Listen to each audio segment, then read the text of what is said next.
E siamo all'impianto degli arcieri Torres Sassari che ospitano un torneo denominato Arco Sassari riservato alle categorie giovanili, quindi il futuro dell'arceria non solo sassarese, perché ci sono atleti ed atlete che arrivano da tutta l'isola. Ne parliamo con il presidente di questo sodalizio in pieno sole, Bruno De Rudas. Ci sta, è una gara all'aperto, è open, tirano i giovanissimi a 25 metri, sino a trovare gli junior che tirano a 70 metri, comunque per classe, categoria e tipologia di arco in varie misure.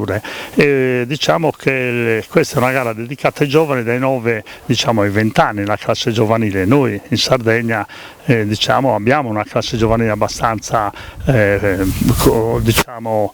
buona, nel senso che c'è un reparto abbastanza coinvolgente. Noi Sassari abbiamo i nostri giovani che si danno da fare, che sono ragazzi vogliosi di fare lo sport, non solo tiro con l'arco, però in questo caso a noi interessa il tiro con l'arco, quindi è preferibile che facciano tiro con l'arco e non altri sport.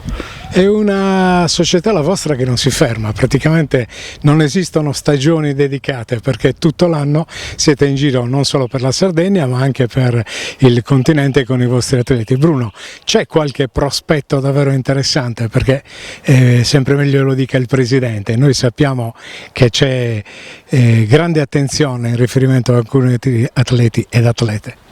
Sì, diciamo che stiamo lavorando soprattutto per avere delle condizioni positive sportive, che sarebbero quelle di campionati italiani, partecipazione.